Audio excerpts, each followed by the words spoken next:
This is a recording from the University of Virginia and the More Than the Score lecture series, made possible by the university's Office of Engagement.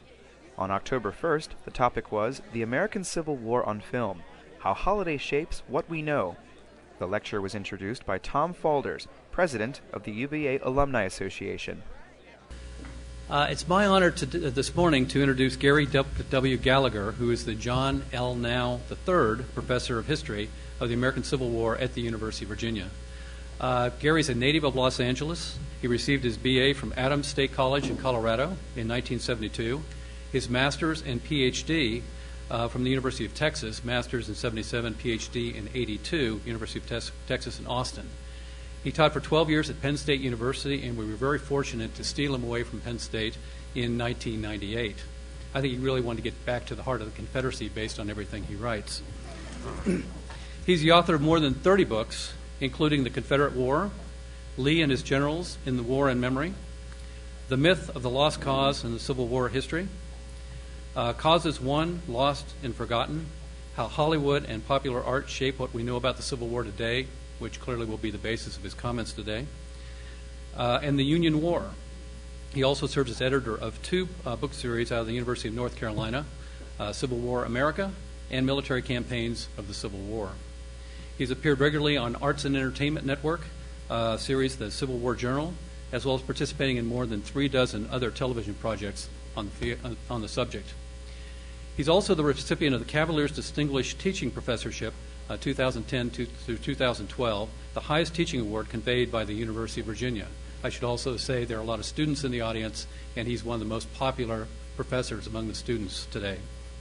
Active in the field of historic preservation, he was the president from 1987 to 1994 of the Association of Preservation of Civil War Sites. It's an organization with membership of over 12,500 people in all 50 states. He's also served as a member of the board of the Civil War Trust and has given testimony about preservation before congressional committees on several occasions. So please welcome Professor Gary Gallagher.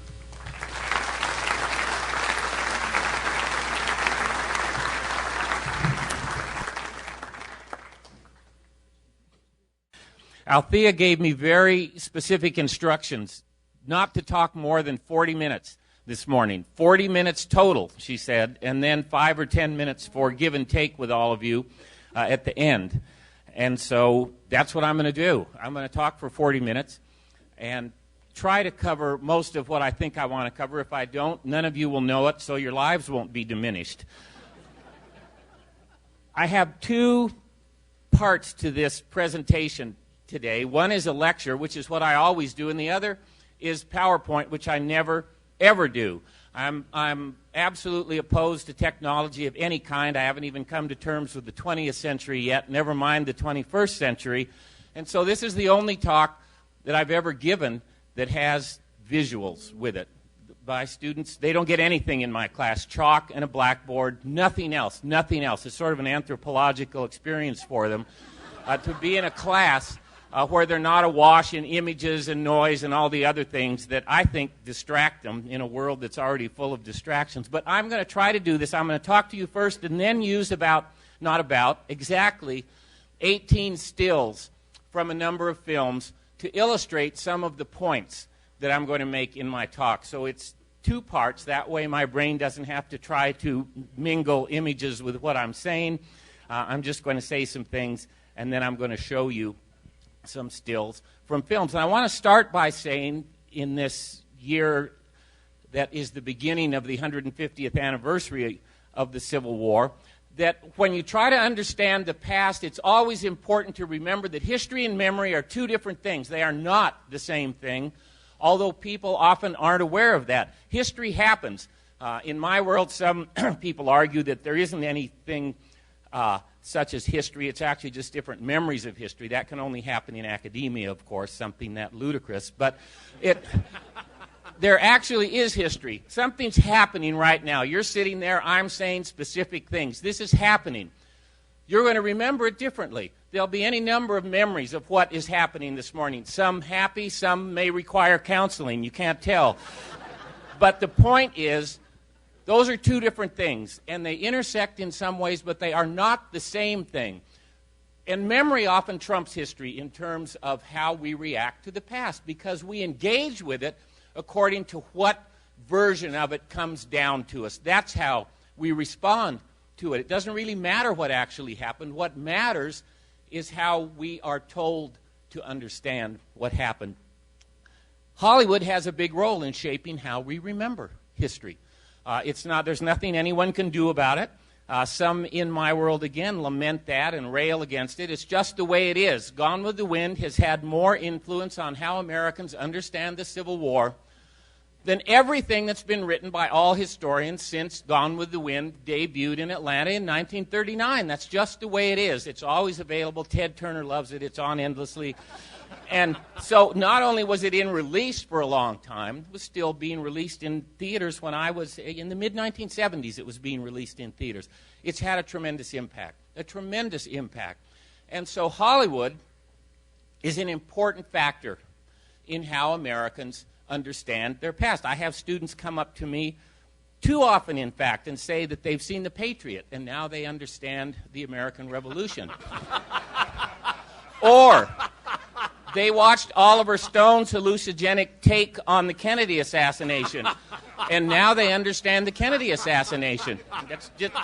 Oliver Stone is just as good a history as the Magic Loogie episode of Seinfeld. They're both exactly of the same value when it comes to understanding history. But my point is that people take these images away from films, and even the worst films, even the biggest bombs among films reach a far greater audience than the most successful books written by historians.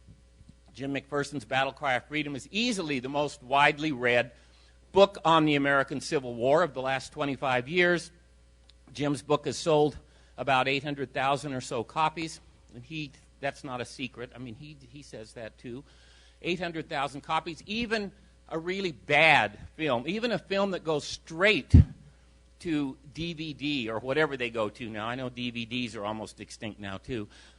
Even the worst film reaches a far greater audience than that. So it matters what Hollywood does. And I'm interested in what Hollywood does because of that, because of its impact on how we understand history. I don't come at these films as a film critic. I love movies. I'm sure all of you are well aware of the fact that Double Indemnity is the greatest movie ever made. I know that you understand that. And we can bond about that. Film noir is not only great, Double Indemnity is the best noir. Push that aside. I'm interested in these films as they relate to the world in which I make my living, trying to understand and talk about American history.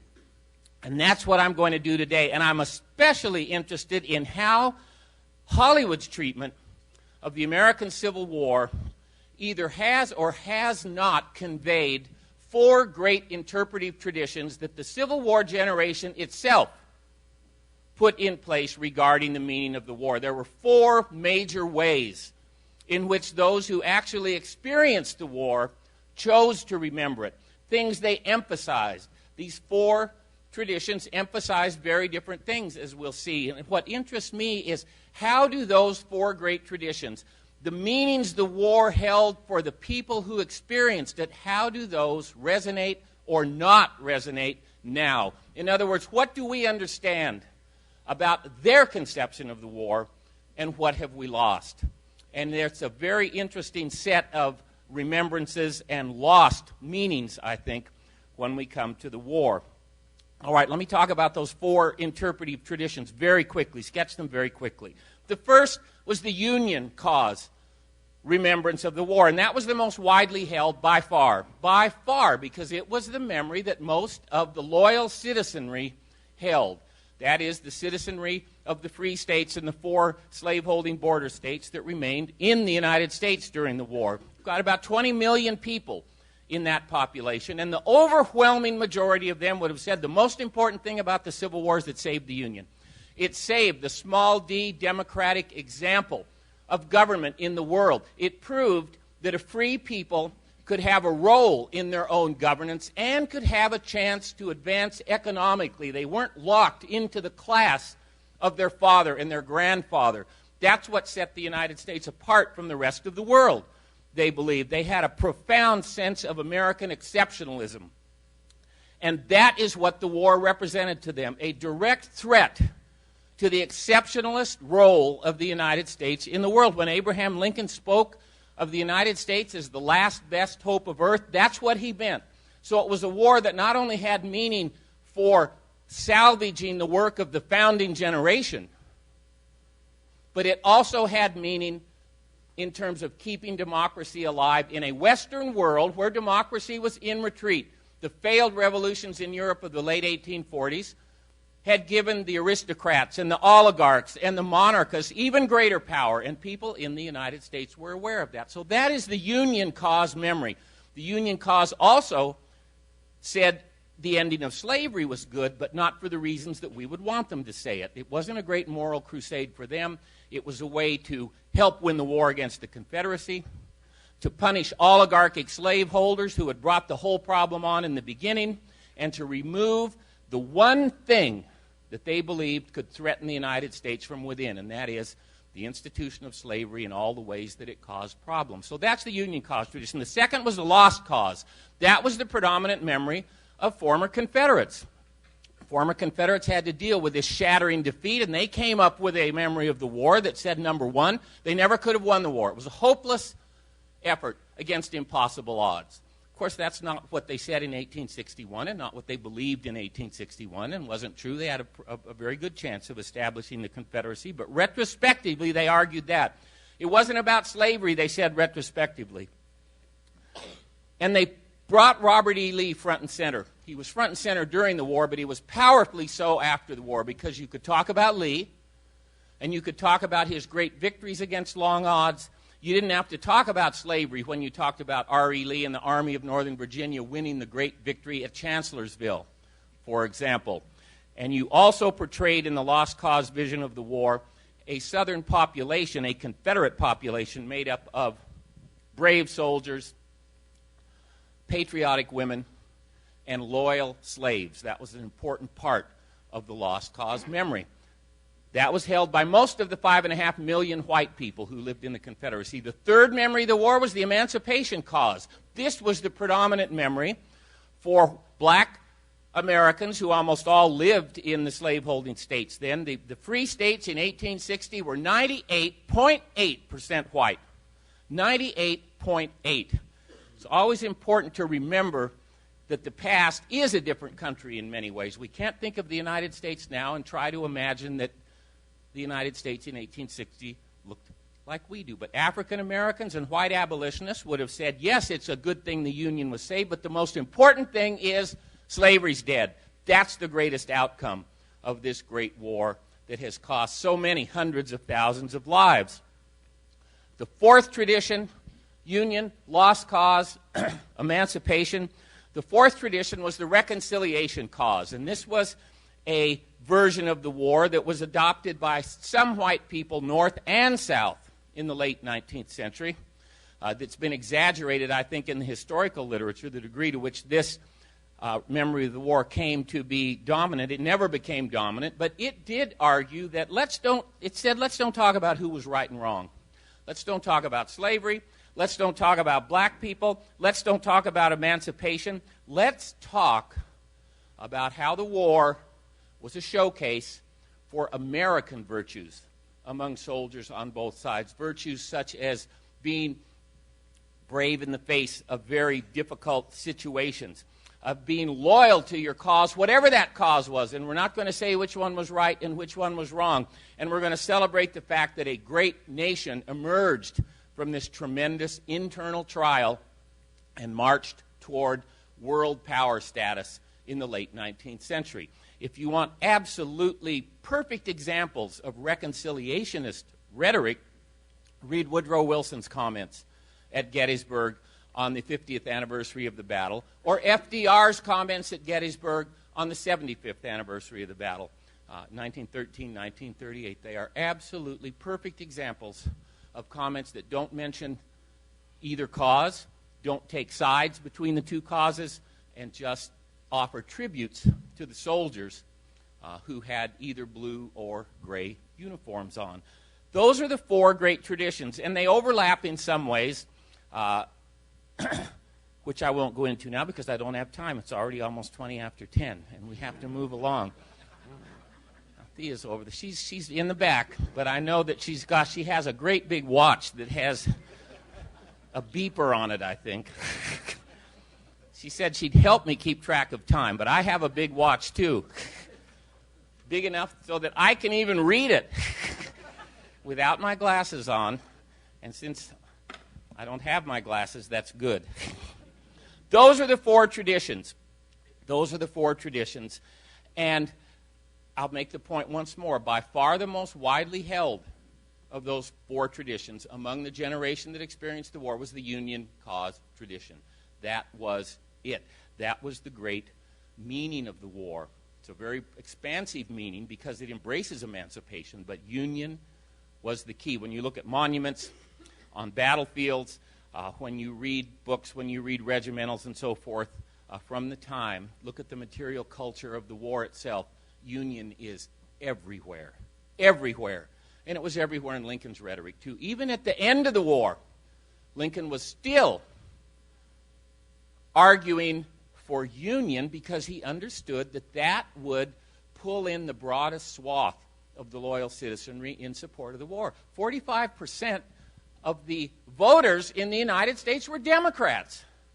Democrats were adamantly opposed to emancipation. Adamantly. They didn't give a good goddamn about black people or getting rid of slavery, and so you can't appeal to them if you're Abraham Lincoln. You can't appeal to Democrats to put on a uniform and risk your life to end slavery. You have to go with Union. And that is what he did. And he did it consistently. He did it even after he was reelected in 1864, even after the Republicans swept the elections in November 1864. Lincoln still emphasized Union in his very next message to the United States Congress. He said, yes, we need to pass the 13th Amendment. It had already passed the Senate, but it hadn't gotten through the House yet. Yes, we need to do that. But, he said, in a great war such as this, and I'll paraphrase him, there has to be one central goal. And in this war, that goal is Union. And emancipation is one of the tools that we'll use to achieve that goal. So there are these four great traditions. All right, I went back and looked at Civil War movies. There are really a lot of Civil War movies, almost no good ones, but a lot of them.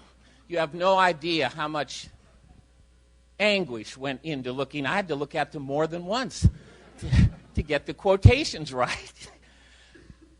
As I started to go through them, I had some ideas of what kind of themes I would find, but two major themes came through.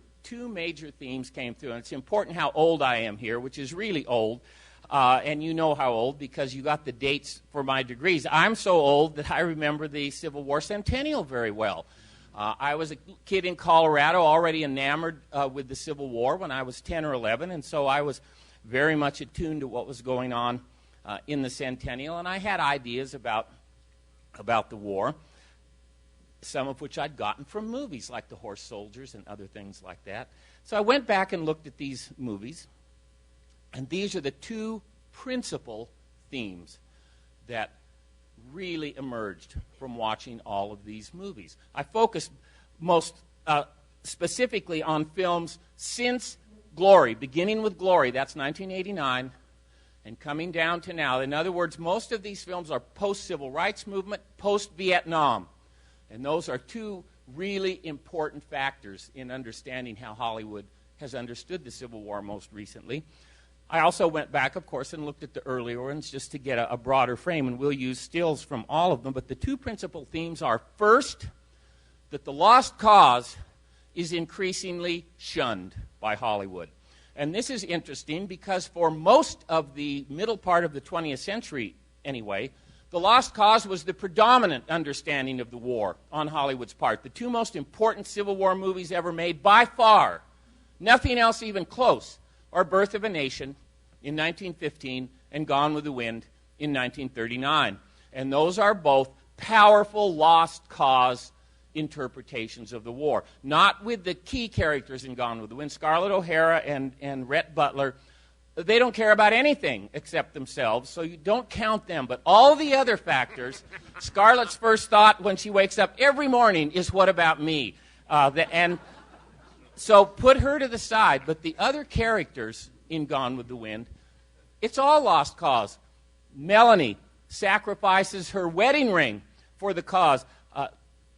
Off goes her long-suffering, and really, even as a kid, I couldn't understand why anybody would care about Ashley Wilkes. He seemed like he was barely awake to me, but anyway, he comes back from the war, and he has this wonderful speech to Scarlett. Scarlett's there all aflame with desire, and of course he's somewhere else. And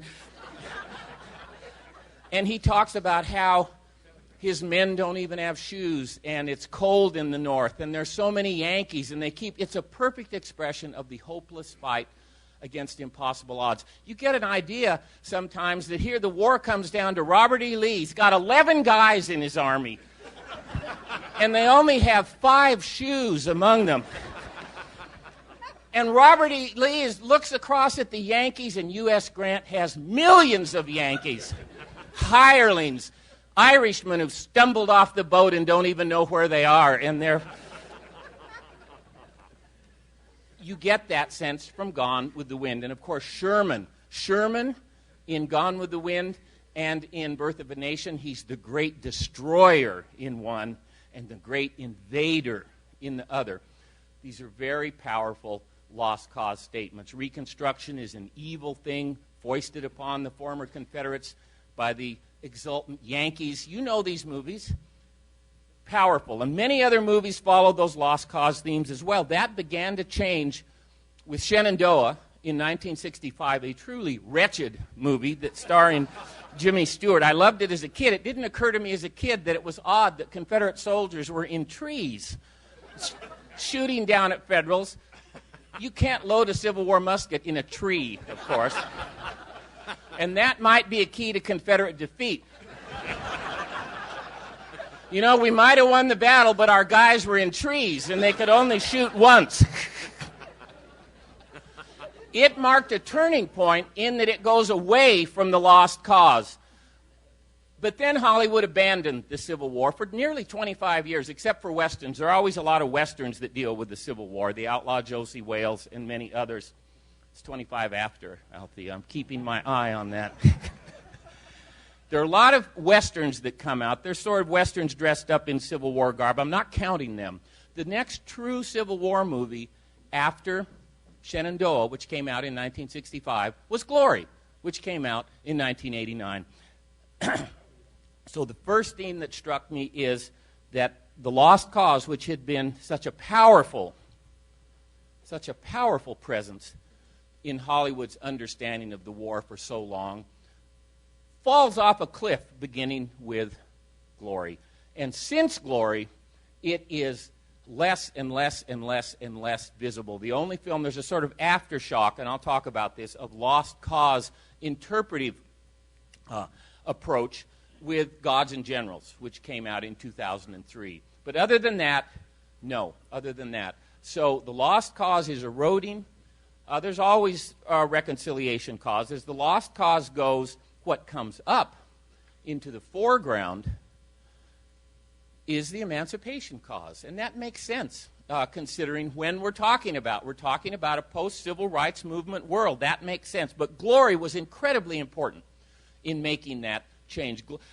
Glory literally reminded untold Americans that there were actually black soldiers in the Civil War. I was in New York City when Glory came out and went to a big theater and watched it, just sort of lurked in the foyer afterward to listen to what the comments were of people coming out. I would say the audience was roughly half white and half black. By far the most common comment I heard from both black people and white people was some variation of, I didn't know there were black soldiers in the Civil War. I didn't. This was a revelation to a lot of people. Black USCT troops, United States Colored Troops units, made up about 9% of all U.S. forces in the course of the war. But that memory, that part of the war, had been lost by most Americans. So Glory was not only was it a good film, a well-made film, a well-acted film, a very compelling film. I think it's the best Civil War movie by quite a wide margin. Pharaoh's Army, a very good one too, a little movie. Not only was it a good film, it was a film that showed people something about the Civil War that was new. So it hit them, I think, a lot of them especially hard. And it's shown in a lot of schools now. So it has a continuing influence. The Emancipation Cause, as we'll see in just a minute when we go through our slides, they're not slides. That shows how old I am. Our images. The stuff up here. The Emancipation Cause has become the default understanding of the war in Hollywood. The leading characters, the biggest actors, they're all right on race in these films, as we'll see. That's not the second big theme, though. The second big theme, and this one did surprise me. I wasn't really ready for this. The second big theme is that the Union cause is absolutely invisible as far as Hollywood is concerned. Absolutely no conception, no attention to it, no sense of what it means, absolutely none, so that by far the most widely held understanding by the Civil War generation itself is gone. I shouldn't have been surprised by that, because over the years of teaching, the hardest thing to get across to a class or to a group such as this is why someone in New Hampshire or Wisconsin would put on a uniform and risk his life to save the Union. Something as nebulous as that. There is no threat to New Hampshire, no direct threat. Confederate armies are not going to march into New Hampshire. They are not going to capture New York City. They are no threat to the heartland of Illinois and Iowa and Wisconsin. Why? Students, others can understand. If you're a Virginian and there are United States armies coming this way, yes, maybe I better put on a uniform and fight them. But why would 2 million men in the loyal states do that? And the majority of them, true volunteers. That's something we need to remind ourselves of, too. The Civil War was fought predominantly by true volunteers, by men who went into uniform before there was conscription on either the Confederate side, which came in the spring of 62, or the United States side, which came in the spring of 63. They are true volunteers. Why are they going into uniform? If you don't understand what Union meant, you have no chance of understanding the American Civil War. None. Not a slim chance. Not a long odds chance. No chance. And and I can sense some of you saying, right, okay, I'm perfectly okay with that. So is Hollywood. So is Hollywood. There is not even a hint, not the merest insinuation of what Union means in a single film that I watched over the last 25 years. Absolutely none. Now, I understand that on some... Hollywood, first of all, I'm not naive. Hollywood they don't sit down in their planning session and say, okay, we want to make a good dramatic film, but above all, we want the historians to be happy with how we do this. We want to have every little thing just right. No, they don't talk that way. They want to make money. Okay, they want to make money. They probably don't even know what interpretation they're putting out in some ways. That doesn't matter to me, because the fact that they put it out is what matters. Freddie Fields, who was one of the principal people with Glory, somebody said, well, you got a couple of things wrong. The Union, they attacked the wrong way against Battery Wagner. They go from left to right, and everybody knows that they really went from right to left. And I can just see Fields, his head must have started to explode. He said, listen, what we wanted to do was make a successful war movie with good characters and good dramatic action that would attract... He didn't even call it a Civil War movie. A war movie that happens to be set during the Civil War. So I know that Hollywood's main goal isn't to get any interpretation right, and yet they do get certain interpretations, and the one they don't get is Union. And I understand why they wouldn't stop in the middle of a film to have a couple of characters talk back and forth about, well, what does union mean to you? Well, let me tell you what union means to me. And the battle is raging, but the camera's on us, and we're talking about union and how really these ideas and those Europeans are going the wrong way, and I don't like slaveholding oligarchs, explosions, attacks.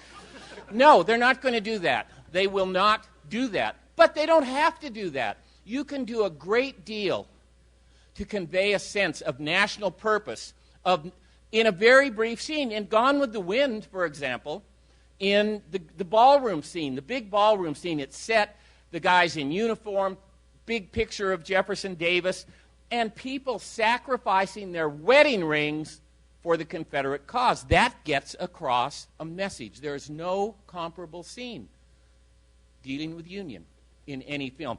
The scene in Casablanca, where the German officers start to sing their songs, and then the French get up, humbled by German military power, and start to sing La Marseillaise, and the camera goes from one passionate face to the next. That whole scene takes 2 minutes. 2 minutes. And it conveys a tremendously powerful message of this sense of being French and of the French nation being humbled and of people who are struggling with that. 2 minutes. You could do it, but no one has done it or even attempted to do it with the Union cause. That would come as a surprise to Abraham Lincoln, to pick someone at random. What would come as an even bigger surprise, is that Hollywood's conception of white United States soldiers in Civil War armies is almost identical to Hollywood's conception of United States soldiers in Vietnam in films produced in the 70s and 80s. They are a great, menacing juggernaut, crunching across the countryside and pillaging and laying waste to civilians, to African Americans, in Dances with Wolves, which is a Civil War movie, to Native Americans. I mean, in Dances with Wolves, the Union Army characters are unbelievably negatively portrayed. Unbelievable. Dunbar gets wounded early on, and the physicians, the Union physicians, say, oh, no, he's wounded, but they want to go coffee up, as they put it, before they do anything with him. The first Union officer he sees in the West is a man who's literally insane. He's insane. He rants and rants. He urinates on himself, and then in the end he commits suicide as Dunbar rides away. And you think, well, God, that's the United States Army that we're seeing here. The other guys, they kill his horse, they kill his wolf, they do everything to Dunbar. It's an amazing portrayal of United States soldiers. And it's common in other films. The only U.S. soldiers you see in Cold Mountain are a little patrol that come to a yeoman farmstead. They terrorize the woman in that farmstead. They take her child out and put the child out in the cold wind. They won't even let her put a blanket around the child. And then the Union officer goes in to rape her. And only when Inman comes back is that stopped. It's as if Hollywood can only have one image of what a United States soldier is, and they just plunk it down whatever war they are that they happen to be in. And the United States soldiers are far more often than not portrayed that way. That would come as a surprise to a Union cause population that absolutely felt triumphant about the fact that citizen soldiers had saved the Republic. Citizen soldiers, soldiers whose primary goal was not to be a soldier anymore.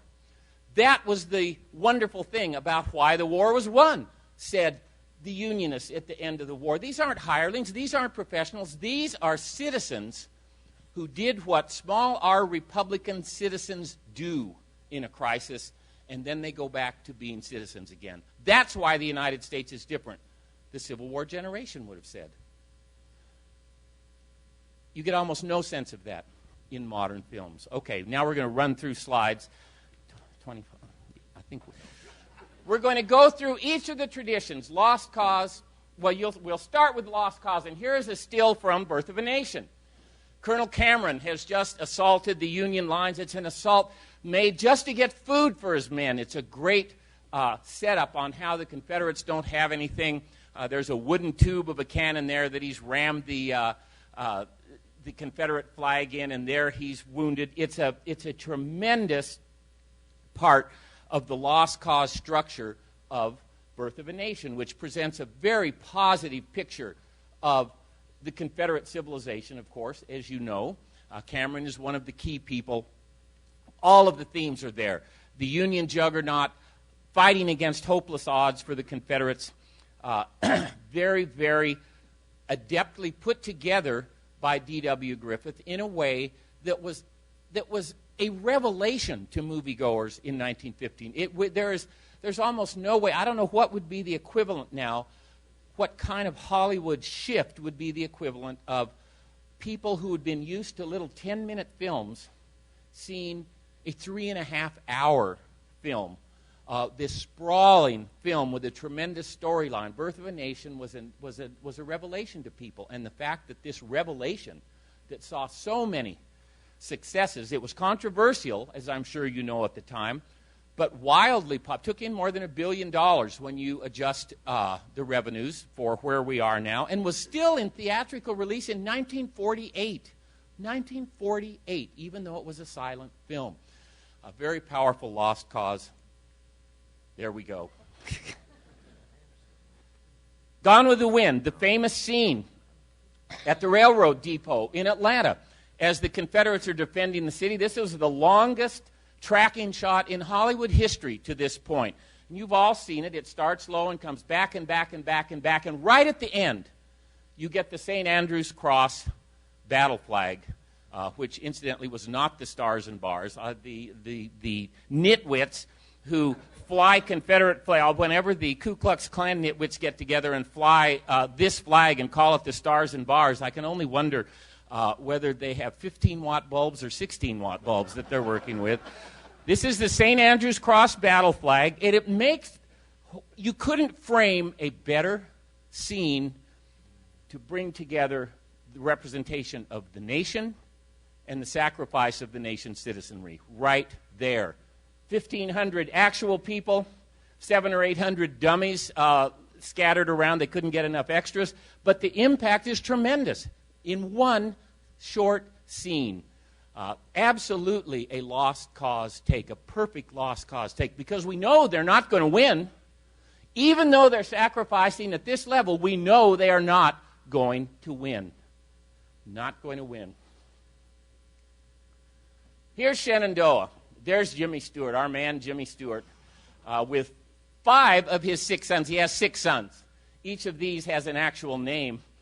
The youngest one is just called Boy. I guess they just ran out of ideas by that point. What should we call him? Hell, I don't care. Let's just call him Boy. He'll answer to that.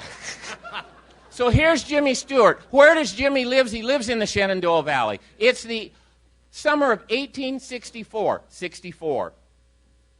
There's been a Confederate draft since the spring of 62, which took everybody. His boys aren't in uniform because they don't want to be, because Jimmy is not on board with the Confederacy, because Jimmy doesn't have any slaves and he doesn't believe in supporting a cause that is all about slavery. This is a real departure from the lost cause understanding of what the war was about. He tries to stay aloof because he's not interested in taking part in a fight that he says is no part of his life. He'll ask his sons, some of them want to go in the service, and he says, are they on our land yet? And they say no. He says, then it doesn't concern us if they're not on our land yet. They eventually get on his land, as some of you know. But this marks a shift. There's also a key black character in this film, a young African-American guy named Gabriel, who is a slave early on, but then takes his freedom and ends up as a United States soldier at the end. That's a real shift, too. So this is Shenandoah, not a good movie, sort of hard to watch now, but it's worth watching because of what it tells us about Hollywood's moving in a little bit different direction in terms of the lost cause. Here we come up to Ron Maxwell's cinematic translation of The Killer Angels, of Michael Shar's Pulitzer Prize-winning novel Killer Angels. We have Martin Sheen there on the left, an interesting choice to be Robert E. Lee, and Tom Berenger over there on the right playing James Longstreet with a beard that changed in every scene. It looked like Tom had about 5 squirrels hanging off his chin who were arranged differently each time. This is a film that has some lost cause touches. One is, of course, the centrality of Gettysburg. Gettysburg was not nearly as important during the Civil War as it became retrospectively. It was not the great turning point of the war, nothing like the great turning point of the war. It's a comforting thought. People like easy formulations. Okay, the war goes halfway, then you have Gettysburg. That's the turning point. And then all the Confederates get out their calendars, circle April 9th, and say, only 160 days till Appomattox. 159 days to Appomattox. God, I wish it would speed up. No. This treats it that way, which is a lost cause touch. Its focus on R.E. Lee is a lost cause touch, but it's very favorable to Longstreet, as the novel was. And, of course, Longstreet was anathema to lost cause people. They used him as a way to get Lee off the hook at Gettysburg. So there's a little bit of a mix, but it's not really a lost cause film. And here we have a new Robert E. Lee in Gods and Generals. It's now Robert Duvall, who's too old to be Robert E. Lee here. Martin Sheen, too short to be Robert E. Lee. Well, Duvall's too short, too. Here, we do have 2 key lost cause scenes involving these 2 men. That's Stonewall Jackson on the left and R.E. Lee on the right. This is a powerful lost cause film. 2003. It's quite remarkable that late you got it. In one key scene, Lee is up on the high ground on the right bank of the Rappahannock looking across the Rappahannock toward Ferry Farm, where George Washington was, and toward Stafford Heights, and he says, those Yankees just don't get it. They don't understand what place means, what family means, what land means. He draws a it's the old stereotype of all Yankees care about is money, and they don't care about family, and kinfolk mean nothing, and they're just grasping, cold, humorless. You fill in the blanks. Jackson has an even greater speech. He says at one point, well, if the Yankees lose the war, they'll just go home and make money again. But if we lose the war, we lose everything.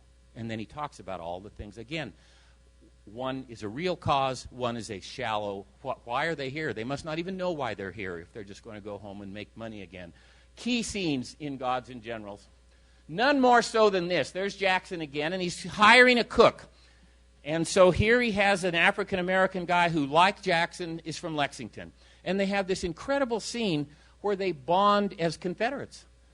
And they have another scene too, they talk about the future of the Confederacy and how General Lee is talking about getting rid of slavery and so forth. It's an amazing sequence of scenes that tries to get the Confederacy right on race. Here's a tip for you. Don't waste time doing that. I mean, you can't get the Confederacy right on race. You just can't. It's like trying to get Americans right on race in the mid-19th century. By our standards, everybody in the mid-19th century is a racist. That's not a word they would have used. Would be deeply prejudiced by our... They're in a different time. They're in a different place. Come to grips with that, and then move on. Trying to get the Confederacy right on race and slavery is just the most... I don't know. I guess... You can either buy a hammer and hit yourself in the head, or you can do that. And both of them will yield just about as much satisfaction. It's like this notion that there are, I know I'm ranting a little bit now, this idea that there were 50,000 black Confederate soldiers. Oh, really? I know what Robert E. Lee would have said about that. He would have said, where the hell are they? Send some of them to me. How come I don't have any of these 50,000 black Confederate soldiers? Because I'm running out of white soldiers. Send me some of these black soldiers. Are they in Texas? How come I don't ever see any of them?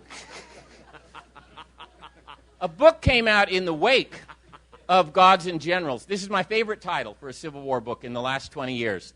Stonewall Jackson, the black man's friend.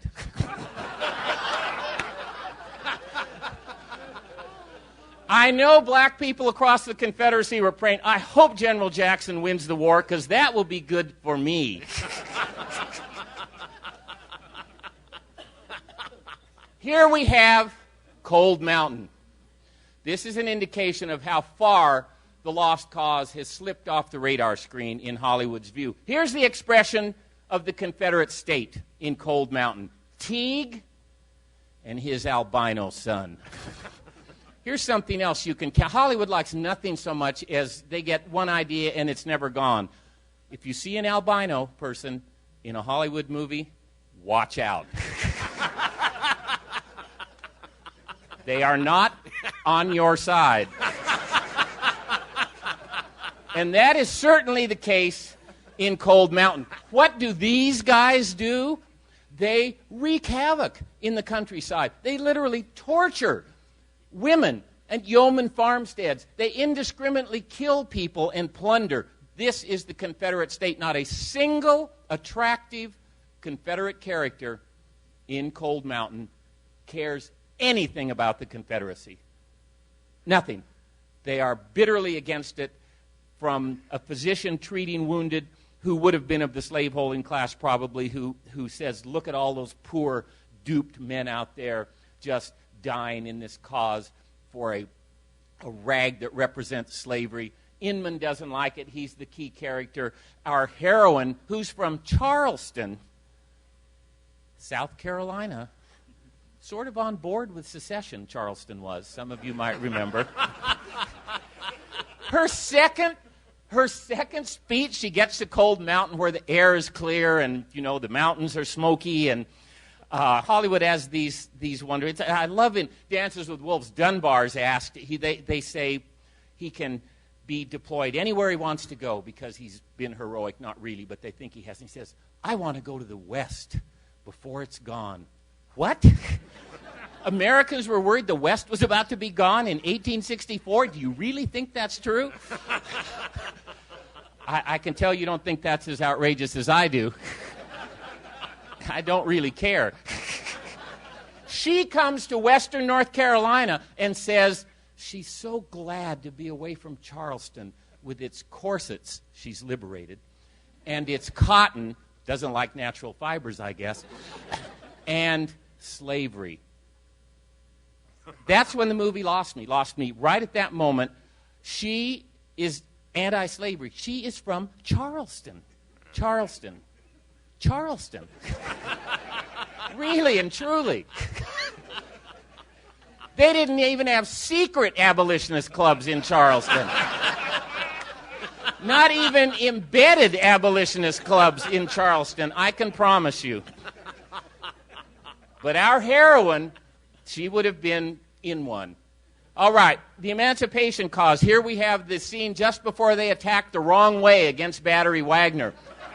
Denzel Washington, we have Tripp, and we have several of the key characters there. This is really, as I said, this is a tremendous point of shift in how Hollywood understands the American Civil War. From here on, and this is an important movie beyond that.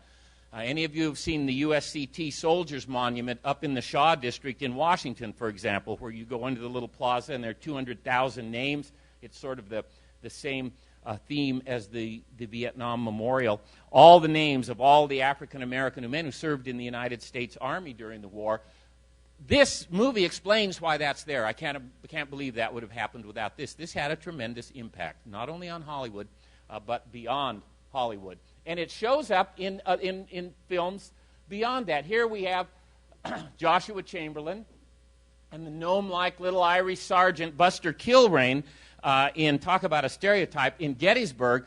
And Chamberlain explains what the war is about. This is what the United States is fighting about.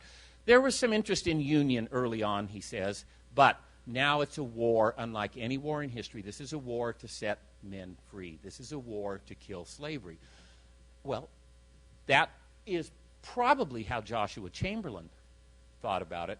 It is absolutely not how most of the men in the Army of the Potomac who fought at Gettysburg would have thought about it. They would have said this is a war about union. And so viewers, since this is the only time in the movie when this is discussed, really, his little brother discusses it one time too, when he says the same thing, oh, it's a war to end slavery. He pauses and says, oh, and about union too.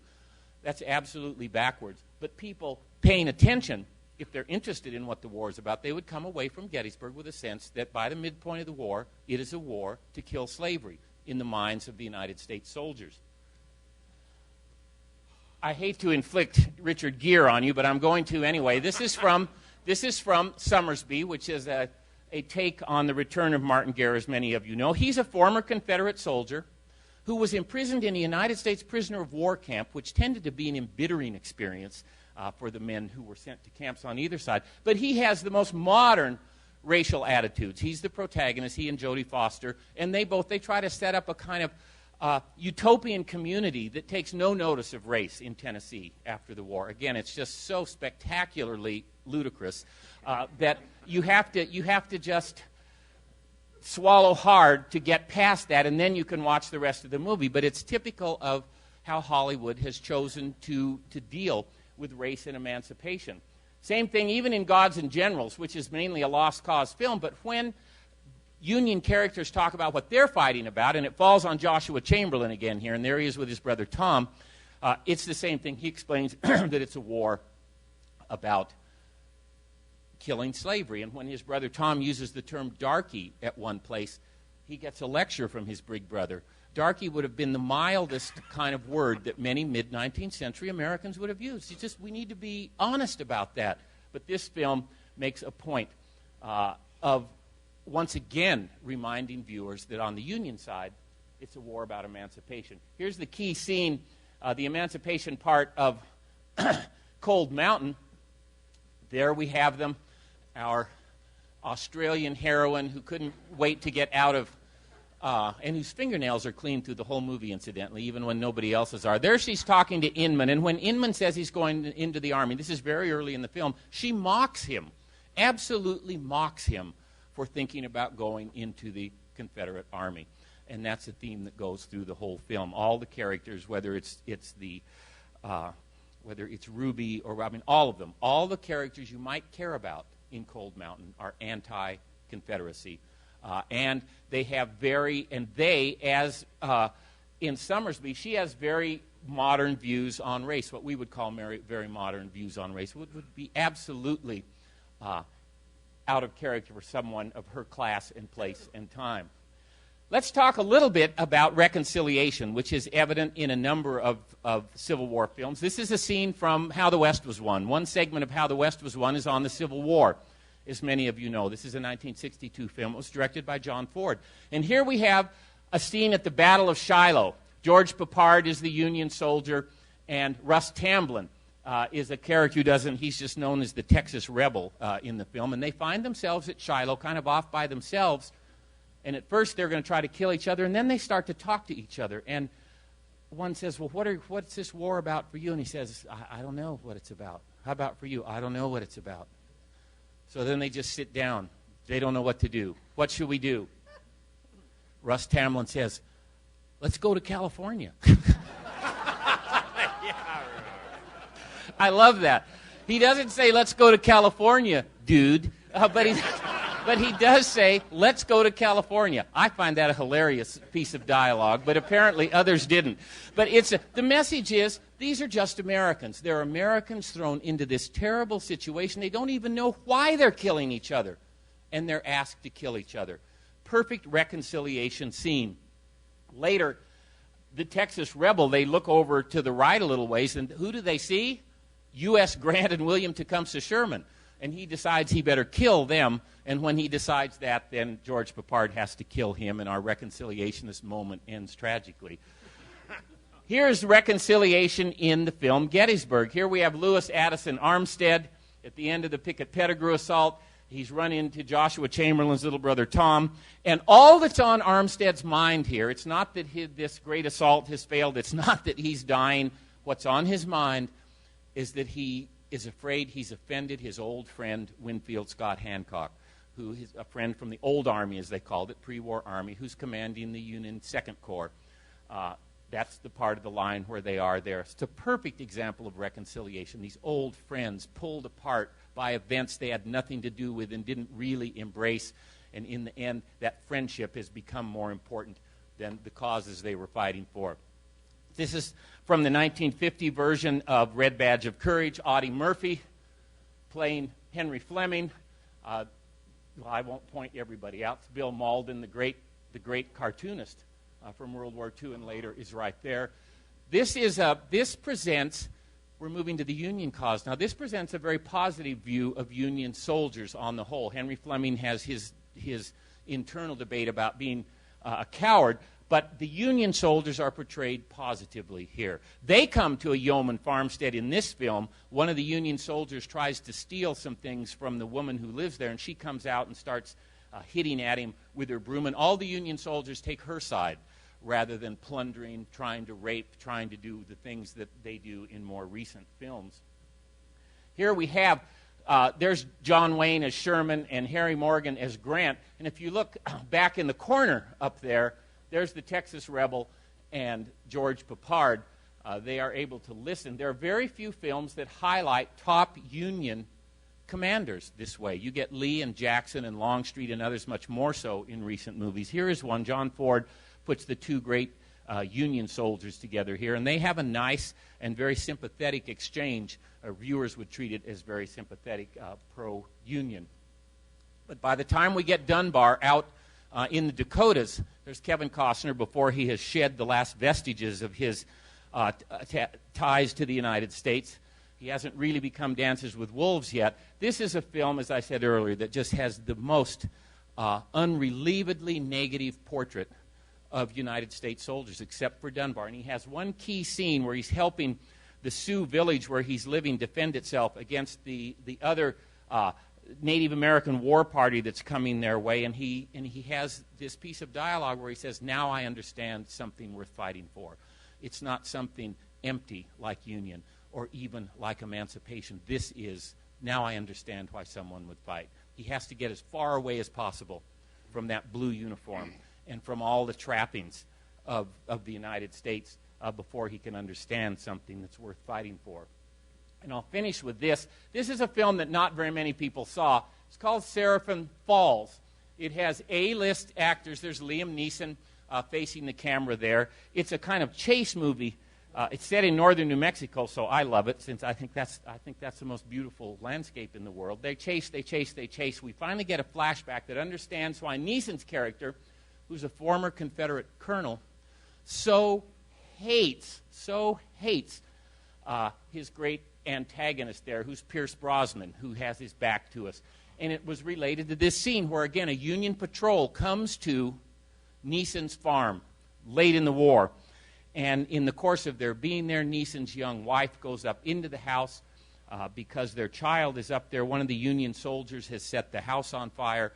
The child is in danger of burning up. She goes to save the child, and she has the child in the window with the flames all around her. He's trying to get up to help her in this scene, and the Union soldiers will not let him go, and she burns up. She and the child literally burn up before their eyes. And Brosnan turns to one of the men and says, "I thought you said there were no people in that house." And the guy looks to him and says, "They're only rebels. What difference does it make?" And the Union soldiers, the last scene is the Union soldiers setting fire to other buildings and killing livestock and otherwise plundering Liam Neeson's place. There's the U.S. Army. There's the army that saved the Union and killed slavery as Hollywood imagines it in the early 21st century. I ran a little bit too long, but now I'm finished. Do we have time for any? We do have. So if you have a couple of questions or arguments or corrections or whatever, I'll respond to them. I know they've set up mics for you, but I'm also capable of repeating a question.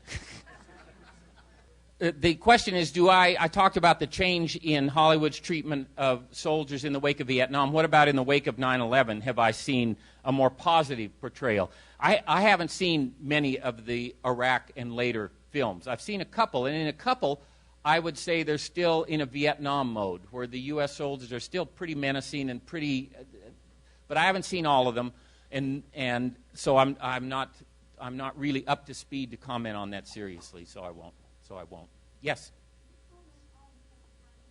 Yes. Well, I comment on Ken Burns' series. I like Ken Burns' series. I can't.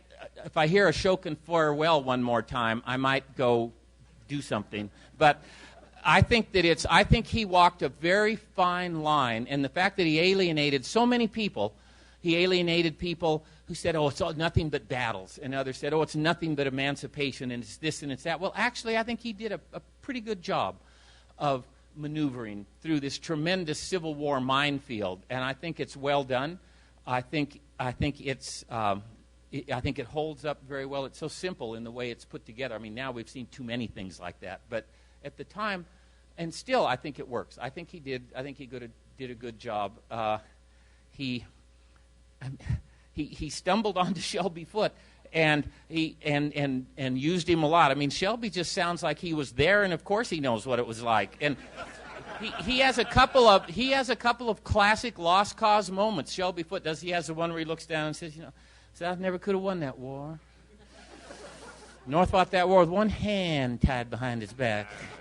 All it would have had to do was bring the other hand out from behind their back to win it. Which misses the whole point, of course. They barely were willing to have the one hand out to win it in the end. But it's Nathan Bedford Forrest and Abraham Lincoln are the two authentic geniuses of the Civil War. I hit my head on the wall when he said that, but I've recovered. I think it's well done. I think it's well done. Yes. I absolutely don't mean that. The question is, by union, do I mean the encroaching federal monster taking over all power from the states? Absolutely not. That's one of the reasons the union cause is not treated. The people on the left and the right are upset with different aspects of the Union War. Some on the right believe that and there are even books that argue that here's what the Civil War was really about, was Abraham Lincoln and some of these Republicans got together and said, let's have a big war so we can make the central government intrusive and torment people for the next 200 years. That's what the Civil War is about. And then you can go on the left, no, that's not what the Civil War is about. The Civil War is about creating a great military machine that's so powerful that it can crunch everything in its path, and then it will go out into the world and wreak havoc militarily and economically in the most soul-killing imperialistic manner. Okay? I consider those equally demented, to use an unloaded term. You can only imagine that that's what's going on by not reading anything from the Civil War. And, of course, a lot of people do that. They're some of the knowledgeable. All the people on the 24-hour newscasts are that way. What do you know about the past? Not a damn thing, but here's what I think. Let me tell you what I think. My historical memory goes back to Tuesday morning. But I want to tell you why I think we've never been as divided as we are now in the 2008 election. Never been as divided. I can think of at least one time when we were more divided than in the 2008 election. I'm pretty sure we're more divided. Nobody's ever been attacked the way President Obama's being attacked. Really? Abraham Lincoln would say, tell me again what Obama's worst day was like. I want that day every day. That's what I want. I want that every day. The breathtaking ignorance about our past leads us into these situations where we imagine, how will we ever get this? It's never been like this before. We've never confronted anything like this before. Of course we have. We've confronted the most terrible things in our past and always emerged. And I think it actually hurts by creating this sense of constant upheaval and almost despair, because we do not understand that none of this stuff is new. None of it is new. None of it. Oh, immigration has never been an issue like it is now. Really? Are you kidding me? When my great-grandfather Gallagher arrived here in 1860 and was military age but couldn't be drafted because he wasn't a citizen, of the entire white military age pool in 1860, 30% of them were born outside the United States. 30% of all the military age white males in the United States. Immigration is nothing new in the United States. I mean, it's frustrating. It's frustrating. But they're always smiling. I just can't stand it. I say a pox on all the 24-hour news channels, every one of them. I want to send them to a work farm. Yes. Am I a consultant on the upcoming Lincoln film? No, I'm not. I'm not. And I wouldn't be of any use to them. Here's how Hollywood consults. I read this. I won't even talk about that. Here's how they consult. What do you think about this? Well, you do have him with a beard, and that's important, and he's tall. But other than that, there are some things wrong. Thank you for your comments, and then they just go on. I mean, it's interesting. It's frustrating. Life's full of enough frustrations. Yes. Yeah. I'll do the second one first. What's the impact of Samuel Clemens or Ambrose Bierce on how we understand the war? I would say not one American in, what? Let's pick a number. 200,000 has ever heard of Ambrose Bierce. And if you said the incident at Owl Creek Bridge, they would go, huh? And now Samuel Langhorne Clemens, I don't think many people would connect him with the Civil War either. So I would say their impact on how we understand the Civil War is marginal. In terms of Western Virginia's response to secession, it's a perfect way to get at the fact that there was not a monolithic South. South and Confederacy are not synonyms. They're used as North and Union are not synonyms. The North did not fight the South during the Civil War. The United States, which included 4 slaveholding states, fought the Confederacy, which included 11 of the 15 slaveholding states. So the way we frame the war takes us off base to begin with. Then we talk, Southerner and Confederate are not synonyms. Southerner is everybody living in the slaveholding states, and that includes 4 million African Americans who are not Confederates and several million white Southerners who were not on board with secession and with the Confederacy, and many of them lived in the Trans-Allegheny regions of Virginia.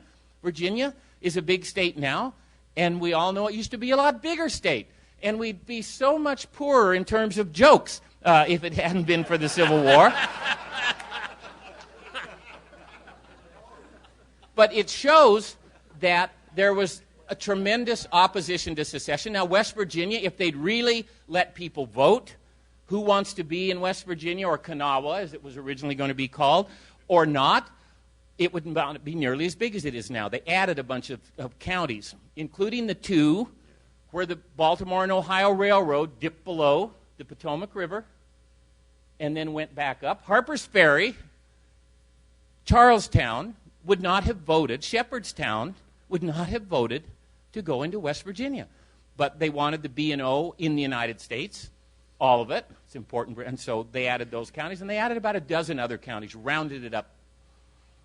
So there would have been a West Virginia. It wouldn't have been as big as it is now if they'd actually allowed people who lived there to vote. But it's a wonderful way to get at the divisions within states. And Virginia's secession convention, as I'm sure many of you know, voted right down to the end not to secede.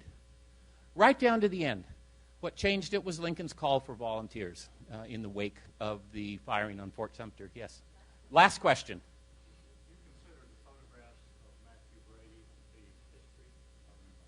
Do I consider the photographs of Matthew Brady to be history or memory? And the pedant in me is forced to say, first of all, Matthew Brady didn't take any photographs during the Civil War. All those photographs that say photo by Brady were taken by one of his brilliant young photographers out in the field. But do I consider them history or memory? I consider them both, because I think that some are actually taken just of what you saw, and they show us things about battlefields that no one had ever seen before, for example. On the other hand, how they were used gets into the field of memory, and the fact that the photographers staged a lot of them also makes it hard to figure out. One of the most famous images from Gettysburg is the one of what the original Alexander Gardner took it. The original caption was, "Confederate sharpshooter in Devil's Den, killed by the concussion, not a mark on him." And he's in this little place where rocks come together, and there he is with a peaceful look on his face and his musket leaning against part of the rock outcropping. Well, it's very evocative, very evocative. That guy was actually killed about 30 yards away. And Brady's guy first photographed him over there, then took him over to this other part of Devil's Den, leaned him against the rocks, arranged the musket just the way he wanted it, photographed him again, and then made up this completely bogus caption. So there is memory right from the spot. The other picture, I would say, would come closer to being history. And some of the, I mean, so it's a great question, and there's not an easy answer to it. I think it can be both. Thank you very much.